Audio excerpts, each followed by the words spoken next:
Cristo possa falar.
Para que o Cristo possa falar.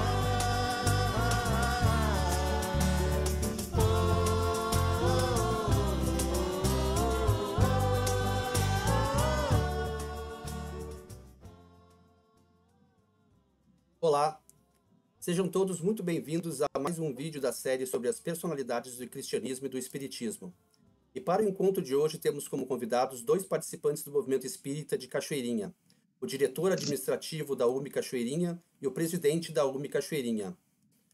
Carlos e Robson, a palavra é de vocês. Muito boa noite a todos, queridos amigos e amigas. Sejam todos bem-vindos à nossa live da União Municipal Espírita de Cachoeirinha. É sempre muito bom encontrar os amigos e nessa oportunidade a gente já agradece de antemão a companhia do Carlos, a companhia do Marcelo, essa voz bonita que está nos bastidores. Nós vamos fazer uma leitura preliminar. Hoje o nosso trabalho é em homenagem ao nosso querido trabalhador da Seara Espírita, Luiz Olímpio Guilhom Ribeiro. Então nós vamos fazer uma leitura preliminar que tem como título A Virtude, que está lá no capítulo 17 do Evangelho segundo o Espiritismo, Sede Perfeitos, item 8. Então nos diz assim, que tem muito a ver com esse nosso companheiro, né? A virtude, no mais alto grau, é um conjunto de todas as qualidades essenciais que constituem o homem de bem. Ser bom, caritativo, laborioso, sóbrio, modesto, são qualidades do homem virtuoso. Infelizmente, quase sempre as acompanham pequenas enfermidades, quase sempre as desornam e atenuam. Não é virtuoso aquele que faz ostentação de sua virtude, pois que lhe falta a qualidade principal, a modéstia. E tem o vício que mais que lhe opõe, o orgulho. A virtude verdadeiramente digna desse nome não gosta de estardear-se, adivinham? Ela, porém, se oculta na obscuridade e foge à admiração das massas. São Vicente de Paula era virtuoso, eram virtuosos e digno cura d'artes e muitos outros quase desconhecidos do mundo, mas os conhecidos de Deus. Todos esses homens de bem ignoravam que fossem virtuosos, deixavam-se ir ao sabor de suas santas inspirações e praticavam o bem, com desinteresse, completo e inteiro esquecimento de si mesmos.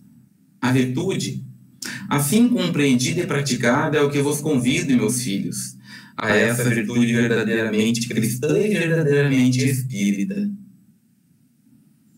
É que vos concito a consagrar-vos. Afastai, porém, de vossos corações tudo que seja orgulho, vaidade, amor próprio. Não imiteis o homem que se apresenta como modelo e trombeteia. Ele próprio, suas qualidades, a todos os ouvidos complacentes. A virtude que assim se ostenta esconde muitas vezes uma imensidade de pequenas torpezas e de odiosas covardias. Em princípio, o homem que se exalça, que ergue uma estátua, a sua própria virtude anula, por esse simples fato, todo o mérito real que se possa ter. Entretanto, que direi daquele cujo único valor consiste em parecer o que não é? Admito de boa mente que o homem que pratica o bem experimenta uma satisfação íntima em seu coração. Mas, desde que tal satisfação se exteriorize para colher elogios, degenera em amor próprio. Encerrando, ó vós, todos a quem a fé espírita aqueceu com seus raios, e que sabeis quão longe da perfeição está o homem. Jamais esbarreis em semelhante escolho. A virtude é uma graça que desejo a todos os espíritas sinceros. Contudo, dir-lhes-eis, mais vale pouca virtude com modéstia do que muito orgulho. Pelo orgulho é que as humanidades sucessivamente se hão perdido. Pela humildade é que um dia elas se hão de redimir. É uma mensagem de François Nicolas Madeleine, Paris, 1863, que nessa mensagem a gente já caracteriza um pouquinho da nossa personalidade, do cristianismo e do espiritismo da noite de hoje. A gente convida o nosso irmão Carlos a fazer a prece no nosso trabalho. Então, muito boa noite a todos, meus queridos amigos que estão conosco nessa live, né? Vamos, então, nesse momento, unir nossos pensamentos, unir nossos sentimentos, em agradecimento a Deus, nosso Pai, e a Jesus, nosso grande amigo, nosso grande irmão, por essa oportunidade, pela oportunidade da vida, pela oportunidade que temos do trabalho, e de estarmos aqui, mais uma vez, aprendendo um pouco mais sobre uma personalidade tão marcante, tão importante do movimento espírita. Mas muito mais do que uma personalidade do movimento espírita, uma personalidade, um ser humano virtuoso, que teve a sua vida marcada pelo exemplo do Evangelho de Jesus. Que possamos, nesses breves minutos que aqui teremos, analisando, estudando a vida dessa personalidade, aprender um pouquinho mais com todo o seu exemplo de vida. Que possamos, então, assim, iniciarmos a nossa atividade nessa noite com o par da espiritualidade amiga, com muita paz e com muito amor no nosso coração. Muito obrigado, Senhor, e que assim seja. Assim seja. Então tá, meus amigos, queria dizer também que é uma alegria muito grande estar aí com o Robson, meu grande irmão aí, o Marcelão aí, tá nos bastidores. Dizer que é sempre muito bom a gente estar reunido, aprendendo um pouquinho mais, conversando um pouquinho mais sobre essas personalidades, né, cristãs, né, do espiritismo. E como eu falei antes, muito mais do que uma personalidade, como eu falei na prece, né, muito mais que uma personalidade espírita, mas um ser humano, né? Guilherme Ribeiro é uma personalidade que a sua vida é um exemplo de dedicação, de trabalho, não só no movimento espírita, mas, né, para a coletividade, para a nossa vida, né, social, enfim. Então, eu vou começar falando um pouquinho sobre ele, e assim a gente vai trocando, eu e o Robson, né, cada um vai falando um pouquinho sobre alguns momentos, né, algumas passagens da vida dele, porque são várias coisas e o tempo não nos permite falar tudo. Então, Guilherme Ribeiro nasceu no Maranhão, né, maranhense, em 1875. É interessante que ele, né, uma família pobre, e com 7 anos de idade ele perdeu o pai, né? E isso fez com que a família então fosse para o Rio de Janeiro e lá tentar a vida, né? Tentar a vida, trabalhar, enfim. E ele sempre desde pequeno foi muito dedicado, muito comprometido, muito atencioso com a família, com os seus compromissos familiares, né? E já com uma inteligência que se destacava. E ele conseguiu ingressar então na escola militar que fica na Praia Vermelha, ali no Rio de Janeiro. Né, para quem conhece, ele sabe que é um lugar muito bonito, aquela região ali. Né? Então, ali ele começou os estudos dele. Mas ele não levava muito vamos dizer assim, muito jeito para essa questão, né, desse trabalho militar. Assim, ele tinha... Pode falar, Robson. Não, com armas, né? É uma coisa que imagina, a gente estudando a personalidade dele, vê uma criatura sensível, né? E dificuldade na escola militar, no fim, tu acaba tendo que lidar com armas, né? Então, é meio que uma agressão, né? Exatamente. Ele acabou não se adaptando muito bem a isso aí, né? Mas ele continuou no caminho dele, né? Estudando, trabalhando. E, como eu falei antes, desde muito cedo começou a se dedicar para o trabalho para auxiliar. E trabalhava de noite, começou a contribuir, né, e escrevendo para alguns jornais, artigos, enfim. Então, ele começou a vida dele profissional nesse sentido. Depois ele continuou estudando, se formou engenheiro civil, né, e teve outras participações que a gente vai comentar mais um pouquinho para frente aí, na vida dele, né. Quer falar, Robson? Eu não gosto muito de falar, né? Esses relatos que o Carlos vem trazendo, né, da vida do Guion Ribeiro, ele é um traço da personalidade, porque ao longo da vida dele, da infância, juventude, vida profissional, por necessidade, ele acabou tendo que cumprir várias tarefas, né, Carlos? E uma diferente da outra. Mas todas as tarefas que ele cumpria, que ele tinha que exercer para ganhar o pão de cada dia, o que mais se destacava é a tamanha dedicação dele, fosse qual fosse a tarefa dele, né? Ele acaba ingressando no Senado, né, mano? Começa a trabalhar.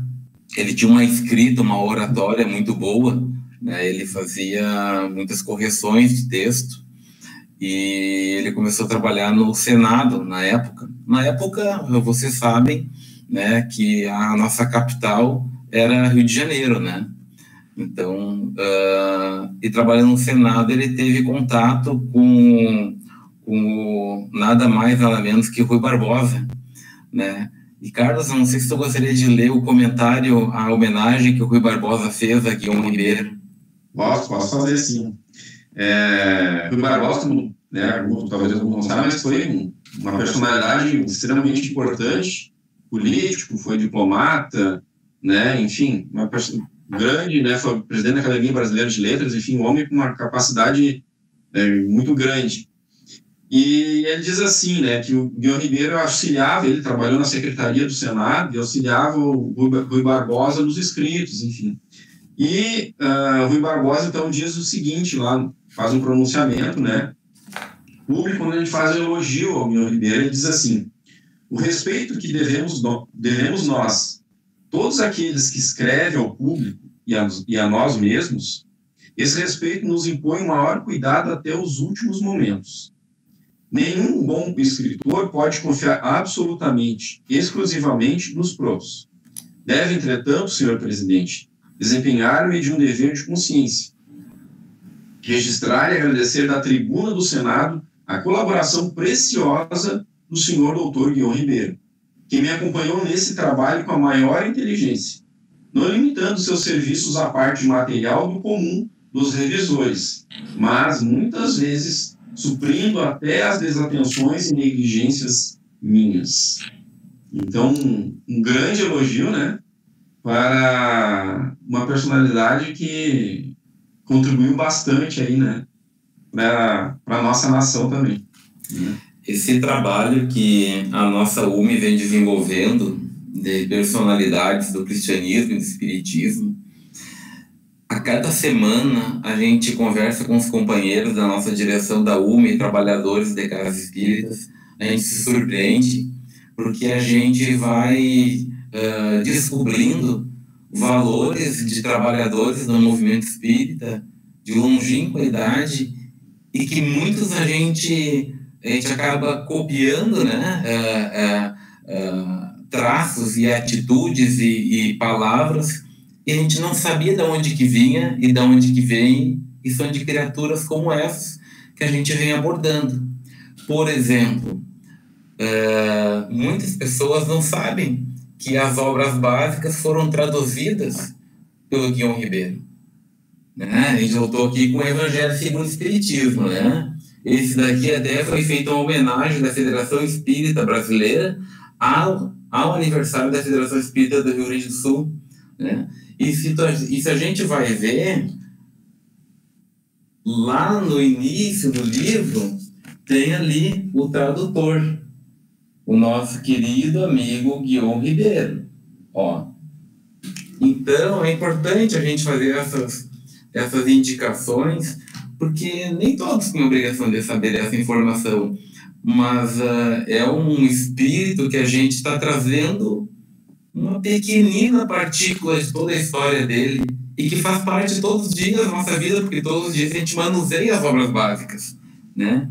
E reitera, né, essa biografia do Guion Ribeiro, a questão da persistência dele, que ele é uma fé inabalável, um trabalhador incansável, não tinha ruim para ele, né, Carlos? Uma humildade, um comprometimento. A gente estudando aqui, a gente teve relatos assim, né, de pessoas escritos, né, que quando ele saía em férias com a família, ele sempre levava material para trabalhar. Assim, para trabalhar, para se dedicar, né, para a doutrina, fazia palestras nas sociedades espíritas dos locais, né? Então, um homem como o Robson falou, né, que é tradutor de obras básicas, não só das obras básicas, de várias outras obras também, falava vários idiomas, né? Então, realmente, alguém com uma inteligência que veio para contribuir, né, com o espiritismo, a doutrina espírita. Ele se tornou espírita, de fato, em 1911. E eu queria comentar uma pequena curiosidade. Em 1910 ele casou, né? 11 de abril de 1910. Em 1910 foi o ano do nascimento do Chico. E outra coisa, né? Em 11 de abril de 1900 foi o desencarne do Dr. Bezerra. Ele 10 anos depois exatamente casou. Uma pequena curiosidade, né? Sobre o Guion Ribeiro. Então, uma personalidade extremamente marcante. E dizem que, né, nos relatos, que é uma pessoa extremamente dócil, amiga, quando foi trabalhar no Senado, né, conquistou a todos pela maneira de ser, né? Então, não só alguém com conhecimento, mas alguém que vivenciava, né, o Evangelho do Cristo. E só antes de passar a palavra do Robson, uma coisa interessante, né, que a gente vai falar um pouquinho agora, o Robson pode falar, tem uma relação muito grande com o Chico, né, com os trabalhos do Chico. O Robson vai comentar um pouco. Mas eu só queria trazer uma frase que o Chico falava do Guion Ribeiro. Ele chamava o Guion Ribeiro de guardião do Evangelho, né, Evangelho do Cristo, por praticar o Evangelho do Cristo, né? Então, esse reconhecimento do Chico, né, à vida e ao trabalho do Guion Ribeiro. Eu vou falando, mas também vai... Sim, não, com certeza. Essas datas históricas, elas são importantes para a gente ter uma noção de tempo, né? Por exemplo, Guion Ribeiro, ele foi presidente da Federação Espírita Brasileira entre 1920 e 1921, primeira vez, né? E também de 1930 a outubro de 1943. Só um detalhe, o ano que vem, a nossa Federação Espírita do Rio Grande do Sul está completando 100 anos. Então, durante o mandato de Guion Ribeiro, que foi fundada a Federação Espírita do Rio Grande do Sul, que nasceu dentro da Sociedade Espírita Allan Kardec, em Porto Alegre, né? E então, os fatos históricos vão se juntando, e aí a nossa fé raciocinada vai cada vez nos convidando a compreender que realmente existe uma pleide de espíritos, grupo de espíritos que trabalham no plano maior, em conexão com o plano terreno, enquanto uns vão encerrando uma etapa do trabalho, outros vão dando continuidade.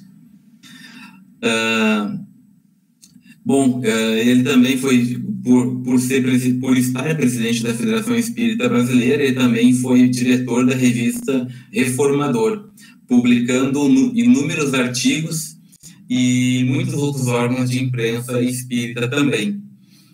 Durante 26 anos consecutivos foi diretor da Federação Espírita Brasileira, nesse contexto de não importa o cargo, né? Importa o encargo. Então, passou por, bem dizer, todas as diretorias fazendo o trabalho que tinha que ser feito, né? Em 37, Guion Ribeiro, então presidente da FEB, demonstrou a necessidade de instalação de oficina tipográfica. Então, aí, a nossa FEB tendo condições de lançar livros, de lançar obras, né? A ideia, a princípio, o pessoal não concordava, assim como quando vem alguma novidade, o pessoal, a gente tem essa mania, né? E mais uma coisa, o que vem por aí? Mas depois, o Carlos, né, comentou sobre essa conexão de Guion Ribeiro com o Chico, né? E as obras do Chico foram lançadas através dessa condição que o Guion Ribeiro deu, né, sendo a primeira obra, Parnaso de Além Túmulo. Pode comentar, Carlos. Não, é só uma curiosidade, né? Antes do Guion Ribeiro, Manuel Quintão foi o presidente da Federação Espírita Brasileira. E quando o Guion Ribeiro assumiu a presidência, o Manuel Quintão era o vice-presidente. E aí, o que aconteceu? Em 1931, mais ou menos, né, o Chico tinha 21 anos, eles começaram, o Manuel Quintão teve notícia de que tinha um jovem lá no interior de Minas Gerais que estava escrevendo livros, né, poesias e tal. E ele foi lá conferir. E aí se encantou, né, pela obra do Chico, pelo Chico, enfim. E aí, junto, depois, com o Guion Ribeiro, eles foram os responsáveis pelo lançamento das primeiras obras do Chico, né? Então, é interessante que tudo tem uma conexão, né? Eu até estava conversando com o Robson antes da abertura, tudo tem uma conexão, as coisas vão se encaminhando, né? Então, Guion Ribeiro veio, talvez, né, como presidente, estava como presidente para auxiliar, né, essas publicações iniciais aí do querido Chico, né? Então, tudo vai se encaminhando, e na nossa vida as coisas vão se encaixando, né? E às vezes a gente nem percebe, né? Mas as coisas vão se encaixando aos poucos. É por isso que talvez o Chico também tenha, como eu comentei, essa frase do Chico, né, dizendo que o Guion era o guardião do Evangelho, talvez essa conexão também, esse reconhecimento, né, do Chico, por esse abraço, vamos dizer assim, que o Guion deu no Chico, no trabalho dele, nas obras dele. Então isso é importante a gente relatar também e destacar, né, nessa relação do Chico, do início do Chico com os trabalhos aliás, com o início do trabalho do Chico com a presidência, na época da presidência do Guion Ribeiro. E só para relembrar o que o Robson falou, essa questão das impressões, né, lá da Federação Espírita, isso gera uma ideia lá do Bezerra, do Dias da Cruz, que, né, Bezerra foi o segundo presidente, Dias da Cruz foi o terceiro presidente da Federação Espírita Brasileira, e ele já tinha essa ideia, lá no século, né, final do século... Retrasado. Isso, lá, o Bezerra morreu em 1900, desencarnou em 1900, né, então antes disso, né, já tinha essa ideia, né, então, e ele veio e enfrentou a dificuldade, como o Robson falou, mas conseguiu colocar esse projeto, esse sonho em andamento. E a gente está falando de uma época, né, que até a gente comentou no trabalho de homenagem a Allan Kardec, né, que numa época onde a doutrina espírita era considerada crime, né, até a década de 40, em 1940, quando tu falar que tu era espírita, tu era um fora da lei, né, porque a legislação nacional enquadrava a doutrina espírita como crença não bem-vinda, né, porque misturava com outras crenças, né, que enfim, que não tinham nada a ver com o objetivo da doutrina espírita, né, uma religião, uma filosofia, uma ciência, né, que nos transforma em criaturas melhores, né. Então, além dessa questão de legislação, né, de questão de segurança, enfrentamento, alguns momentos com próprias questões junto à polícia, né, tinha a própria questão financeira, porque tu imagina naquela época, comprar uma máquina dessas, né? Se hoje a gente sabe que para editar e lançar um livro não é fácil, imagina, né? Naquela época, né? Então, são essas dificuldades desses trabalhadores, né, de primeira hora que nos trazem lição para as nossas dificuldades atuais também, né? Com certeza. Eu queria comentar aqui, como a gente falou, né, ele foi tradutor de várias obras, enfim, teve alguns livros que ele lançou, vários artigos que ele escreveu. Ele desencarnou em outubro de 1943 e a revista Reformador publicou em 1943, no mesmo ano, só que em dezembro, um último artigo dele, escrito, intitulado Crisol de Purificação, onde ele fala sobre as dores humanas. Então, eu queria ler só um parágrafo dele, do que ele escreveu, que eu acho que é interessante, que tem, como o Ross falou, tem coisas relacionadas à nossa vida de hoje. Então, ele diz assim: a fim de que o homem medite e se liberte dos grilhões que o prendem à vida material, a fim de que ame e respeite a essa mesma vida, que lhe é outorgada como meio de progredir intelectual e moralmente, por ser crisol de purificação, necessário se faz que a dor lhe abale a consciência e a desperte, rasgando-lhe horizontes novos, demonstrando-lhe que acima dos efêmeros gozos da existência física, há um dever a ser cumprido para com aquele que rege os destinos do universo, e tudo ordenou de maneira a ter glória suprema na suprema bem-aventurança de todos os espíritos que o seu amor lançou à vida. Então, é um pequeno trechinho desse texto onde ele fala sobre a dor, né? Então, ele está falando coisas aqui que são importantes para nós, né? Por exemplo, aqui os efêmeros gozos da existência física. Quantas vezes a gente se perde em ilusões da vida física, né? A gente se perde em coisas que a gente não sabe, às vezes a gente sabe que não são boas, e a gente acaba se enveredando por um caminho que vai nos trazer uma consequência, que são as dores. E essas dores, elas são benéficas porque vão nos reencaminhar para o caminho, vão nos colocar de novo no caminho, né? Porque, como esse trecho fala, né, a gente tem que ter a consciência, né, do Criador, e muitas vezes a gente se esquece dessa consciência. E o Guion Ribeiro viveu a vida dele como alguém que tinha essa consciência, né, de algo maior, essa vivência dos postulados cristãos, evangélicos, essa vivência, né, dessa certeza da imortalidade, de Deus ser o nosso Pai. Então, é uma vida, uma obra que a gente tem que agradecer, né, e a gente tem que se espelhar, a gente tem que procurar fazer a nossa parte, né? Quando eu digo se espelhar, não é querer fazer igual, é a gente fazer a nossa parte. Cada um tem a sua parte nesse mundo, como a minha avó fala, cada um tem o seu pedaço nesse mundo. A gente faça o nosso pedaço, né? Então, esse texto é um meio muito interessante do que ele escreveu, que foi publicado depois, 2 meses depois que ele desencarnou.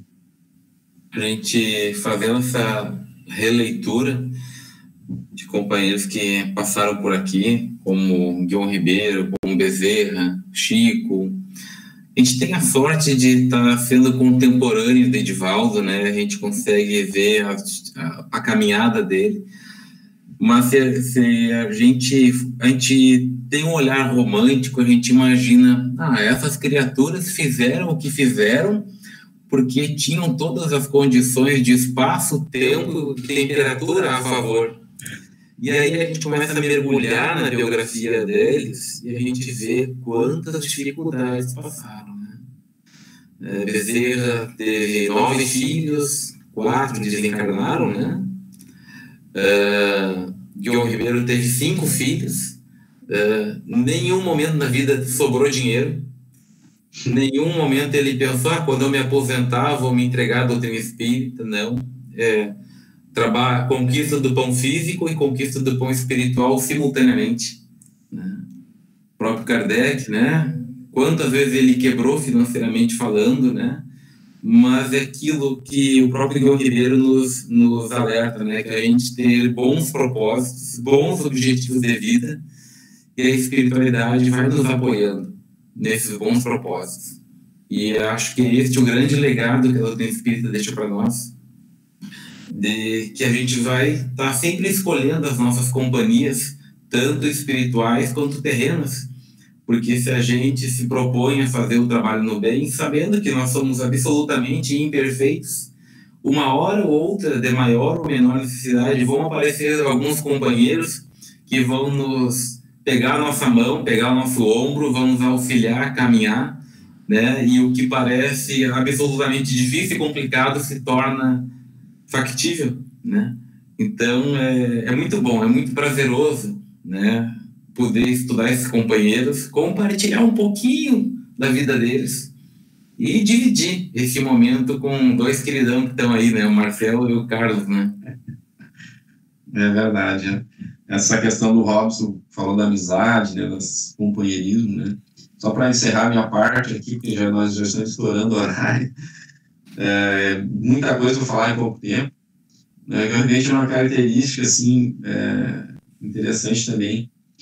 Ele nunca se exaltava de maneira nenhuma, né? Extremamente simples assim. E outra coisa também interessante na vida dele é que ele fez vários trabalhos em presídios e orientando as pessoas, os presidiários, enfim. E é interessante que muitos desses que saíram do presídio depois se tornaram amigos dele, né? Então, um exemplo realmente, né? Uma pessoa que enxergava muito além, né? E vivenciava isso muito além. Então, da minha parte, era isso, Robson. Nós já estamos no nosso horário. Você não está enxergando aí, mas a gente está enxergando as caras do Marcelo.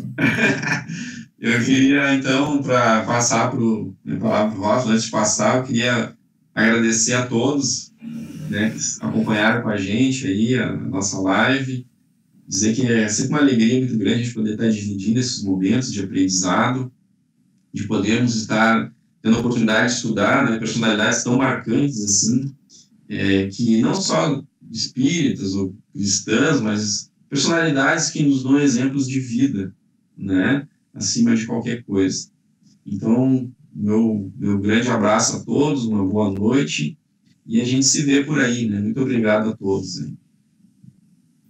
Melhor de tudo é que semana que vem tem mais, né? Semana que vem a gente tem mais uma personalidade que alguns companheiros estarão abordando aqui. A gente convida vocês a estarem conectados, se possível curtir, melhor ainda se puderem compartilhar, para que o Facebook da nossa União Municipal Espírita cumpra o seu trabalho, que é de vulgarizar, como diz o Evangelho segundo o Espiritismo, de vulgarizar, divulgar a mensagem do Cristo aos companheiros e companheiras que talvez ainda hoje não conheçam ou que queiram complementar os seus estudos. Então a gente agradece a companhia de todos, até um próximo encontro, e a gente vai encerrar com a prece. A gente convida a todos, então, que possam se unir a essa nossa vibração, nosso pensamento de gratidão, extrema gratidão pela oportunidade que temos de estarmos conectados pelas redes sociais, mas sobretudo com os nossos corações, nesta grande seara que o nosso Mestre nos mostrou o caminho, nos deu o exemplo, que possamos cumprir com a nossa jornada de forma simples, às vezes tropeçando, mas sempre levantando, sabendo que nunca estamos sozinhos, estamos sempre acompanhados, bem acompanhados pelo nosso anjo da guarda, espíritos amigos e fraternais, companheiros de jornada nesta realidade da imortalidade da alma. Que possamos ter uma boa noite, uma bela semana, que possamos nos encontrar novamente e que tenhamos um bom repouso, uma boa semana e bons dias de trabalho e de busca pelo aperfeiçoamento moral e espiritual. Assim encerramos, na paz e no amor do nosso Mestre Jesus. Obrigado, uma boa noite a todos.